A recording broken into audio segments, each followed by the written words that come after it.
This is my script based on being an outcast. Narrator. The following script is about people who are treated bad just because they are either from another part of our country, black, Asian, mixed race, or because they have a mental illness, physical disability, learning disability, or for some other reason. Shopkeeper. What are you doing in my shop? I don't want your kind in here. Excuse me. Customer. What do you mean you don't want my sort in here? Shopkeeper. I can tell by your accent that you're from London. I don't want your sort in this shop with your gangster ways and your gangster mates. Please leave. Customer. I have never been involved in any gangs ever in my life, and neither have any of my friends and family. Shopkeeper. I don't want you in my shop, so please leave. Narrator. The customer left feeling very hurt and upset by the situation in the shop. He decides that it's best to stay away until the local people get to know him. The next experience is based on racism and how everyone reacts and the effect it has on each person. Elizabeth. George, I'm just going to the supermarket to get a few bits, okay? I won't be long. George. Okay, see you soon. Narrator. Elizabeth bumped into someone with her trolley by mistake. Elizabeth. Oh dear, I am so sorry. Are you okay? Lady. Yes, I'm fine, thank you. Elizabeth. Don't I know you from somewhere? Lady. Yes, we do English together on a Friday. My name's Alicia. What's your name? Elizabeth. My name's Elizabeth and this is my daughter Holly. What's your name? Alicia. Hello, Holly. Hello, Holly. You're a very pretty girl. My name's Alicia. Elizabeth. Thank you. Are you coming to English tomorrow? Alicia. Yes, I'll be there. Elizabeth. Okay, see you then. Bye. Alicia. Okay, bye. Narrator. The events that follow the next day are both heartbreaking and horrendous for both Alicia and Elizabeth. Alicia. Hi Elizabeth, how are you today? Elizabeth. I'm fine, thank you, Alicia. I see the canteen's not open yet. Alicia. No, it doesn't open for about half an hour and I'm dying for a coffee. Elizabeth. Me too. I don't normally do this, but I only live there across the road. Would you like to come over to mine for a coffee? Alicia. I don't think we have time right now because our class starts in about 10 minutes. Would it be okay if I come over after our class? Elizabeth. Yeah, that's fine. I didn't realise the time. If we get any homework, we can do it together. That way we can help each other if one of us gets stuck or doesn't understand something. Narrator. After their class finished, they did go back to Elizabeth's house, but things didn't work out the way they planned. Elizabeth soon discovers something about her husband George that she never knew as soon as he sees Alicia. Elizabeth. Come in, Alicia, and please close the door behind you. Alicia. Okay. George. Get her out of my house now, please. Elizabeth. Why, George? What's the matter? George. I don't want her sort in my house, so get her out. Elizabeth. What do you mean, her sort? George. You know what I mean. Elizabeth. Well done, George. You've upset her. I'm so sorry, Alicia. Please don't let him upset you. Alicia. It's okay. He hasn't upset me. Maybe we should go somewhere else. Elizabeth. Yeah, I think that would be a really good idea. Narrator.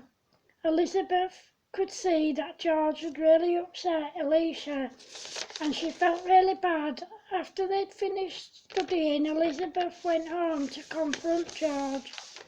George. I gather she's gone then. Elizabeth. Yes, she's gone. What was the matter with you, George? You really upset Alicia. I've never known you to be so horrible to anyone before. George, I just don't want her kind in my home, Elizabeth. If you want to be friends with her, kind, then that's up to you. Just don't bring them into my home. Excuse me. Elizabeth, this is my home too, George, and I have a right to bring my friends home too. George, yes, you have a right to bring your friends back too, just not her kind. Elizabeth and George sit down to eat their tea, but Elizabeth is too upset over George's behaviour to eat her meal, and she is very worried about Alicia. Elizabeth, I can't eat any more of this until I know that Alicia's okay. I'm going upstairs to phone her. George, phone her if that's what you want to do. Just don't invite her kind into our home. Elizabeth, I never knew you was racist, George, or that you could be so horrible. I'm going to phone Alicia now. Phone ringing. Brr, brr, brr. Elizabeth. Hi, Elizabeth. How are you? Sorry, Alicia. Hi, Elizabeth. How are you? Elizabeth. Hi, Alicia. I'm okay, thank you. Listen, I'm sorry about my husband, George. I've never known him to be so horrible and racist towards anyone before. I'm so sorry. I hope we can still be friends. Alicia. It's okay, Elizabeth. It wasn't your fault. I was really upset by your husband's behaviour, but I'm used to people being racist. I don't blame you at all. I would love for us to stay friends. Elizabeth, thank you, Alicia. I was really worried that you wouldn't want to stay friends. Alicia, it's okay. It wasn't your fault. I'll see you on Friday, if not before. Take care. Elizabeth, yeah, you take care too. And I will see you Friday, if not before. Narrator.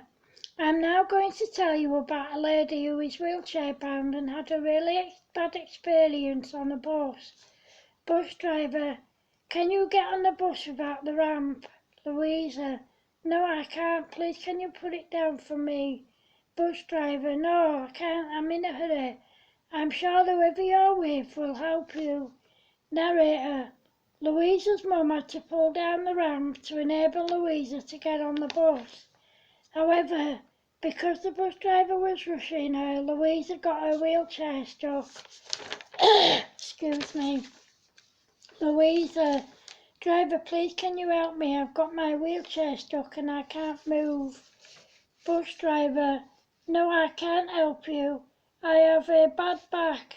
Get the lady you're with to help you. I have a bad back and I'm in a hurry, so you need to get yourself sorted.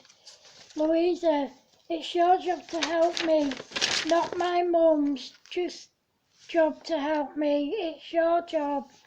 Bus driver, look, I've told you I have a bad back and I'm in a hurry, so I can't help you. Narrator, by this time, both Louisa and her mum were in tears. The bus driver refused to help them and not one passenger offered to help either. Louisa's mum took the driver's name and number, and as soon as they got home, she rang the bus depot and reported him. As a result of this, the driver was suspended for a few weeks. I'm now going to include another story about another personal experience another one of my friends had. Scott, I have something to tell you. I'm bisexual. I have been for a while now, and I think it's time to come out now and tell you all. I've told my friends and they're all being understanding and supportive, so I think it's time you guys, my family, knew. Scott's mum, April. You're a liar, Scott. You're not bisexual at all. You're talking utter nonsense. Scott, I'm not talking utter nonsense, Mum. I'm telling you the truth. Narrator, just at that moment Scott's dad walked in. April, have you heard what our son's saying, Paul? He's talking absolute rubbish. Paul, no I haven't. What has he been saying? April, he's saying that he's bisexual. He's talking absolute rubbish. April, are you having a laugh Paul, are you having a laugh or something? I mean, is this a joke? Scott, no Dad, it's not a joke. I really am bisexual. Paul, in that case, Scott, I agree with your mother. You really are talking rubbish. Scott, I'm not talking rubbish, Dad. I really am bisexual. Why would I say something like that if it isn't true? Paul, because you're a total idiot who's always talking rubbish, that's why. Narrator, when Scott's older brother Martin came in from work, everyone was arguing and he wanted to know what was going on. Martin, what's going on? Why are you all arguing? Paul, your brother here seems to think that he's bisexual. Scott, Dad, I don't think I'm bisexual. I am bisexual. Martin, Mum and Dad are right, Scott. You are talking rubbish. Scott, why don't any of you believe me? I really am bisexual. Martin, because like Mum and Dad said, you're talking total rubbish as always. Narrator, by this time Scott didn't want to argue with his family anymore.